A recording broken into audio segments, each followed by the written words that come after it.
Let's talk about plastics. While the product has helped us in many areas, without realising it, we've become to depend very heavily on plastics in our everyday lives. We can forget that plastics aren't sustainable materials, and every single time we throw them away, it's increasing the danger to our own health. What's important to know is that plastics cannot decompose naturally. Instead, they disintegrate into microplastics, and these microplastics are everywhere. They've got the ability to pass through any barrier, whether it's a net or a filter, and they can harm animals. Some animals simply mistake it for food, and others inhale or swallow it without even noticing. Now, once an animal has digested the particles, the pollutants embed themselves into the animal's tissues permanently. It's sad that the ocean has become our dumping ground. It's the source of life here on Earth, but we treat it with such reckless abandon, meaning most of our rubbish is ending up in the ocean. And in the end, what we're throwing to the ocean is coming back to us, but on the dinner table. Over 114 marine species have been contaminated by microplastics, and almost 1/3 of these are species eaten by humans. And this is both wild-caught and farm animals.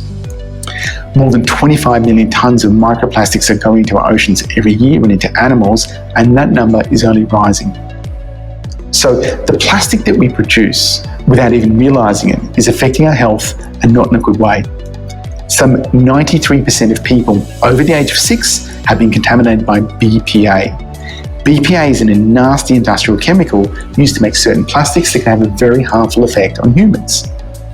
The average human is consuming over 5 grams a week of microplastics, and a 2018 WHO study showed that over 90% of bottled water was in some way exposed to microplastics. Now, the effects of this on our health can include cancer, cardiovascular, and immune damage. When we think about our clothes, we're only making this work by using synthetic fibres such as polyester, rayon, and nylon in our everyday life. And this is increasing the release of microplastics into the environment and to the ocean. So when it comes to plastic in the ocean, we've got a really big problem. What can be done about it? Well, there's some interesting people fighting hard, looking for solutions. So let's look at some of the innovators in that space. Narayana, as a party, instead of using plastic, is developing edible cutlery. This is made from millet, rice, and wheat. And the edible cutlery has a 3-year shelf life. It comes in a variety of flavours, from ginger and cinnamon to black pepper and cumin. Ashaya Paul is developing a no-energy air conditioner. The eco-cooler concept is currently being used in Bangladesh, and it creates this beautiful natural cooling effect by having warm air into the large opening of a bottle and leave through a thinner neck. There's also technology that's able to turn plastic bottles into bitumen and help build roads. And a company called Agilix has spent the last 14 years creating a solutions platform that can take a wide variety of waste plastics and polymers and chemically recycle them into high-value synthetic oils, chemicals, and in some cases, back to basic monomers that are then used to remanufacture other products.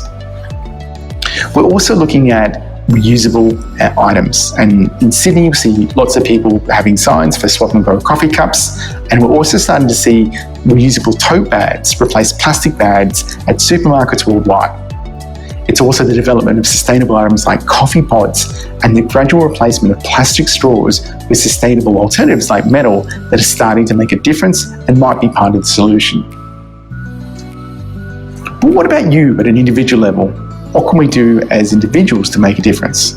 Well, there's a few individual steps, or a few simple steps that we can do at an individual level that can start making a difference now. We can check our surroundings. We can sort our waste in the proper and correct way. We can place food scraps in a composter and recycle plastics in the recycling. We can start to use recyclable bottles for water and also cups for coffee. And by doing this, we might save an estimated 50 million disposable coffee cups in metro areas every year. If you're going to go to a party, suggest the use of sustainable party supplies. It's also a good idea not to leave an unused item lying around. With a little bit of creativity, we can reuse an item and even increase its value. Since reuse is a step up from recycling, repurposing plastic bottles we already have is an excellent habit to get into if you want to help save the environment. The internet has a wealth of information and some great ideas in using plastics and reusing plastics in the home to help save on waste. Finally, show your support for tackling plastic waste through global movements. Share the news, increase the awareness. Join an organisation or an NGO near you to actively take part in the cause of fighting plastic waste. You can donate to projects designed to preserve the environment for the future generations. It's a fight that we all need to join together for, to take action and help save our oceans from plastic.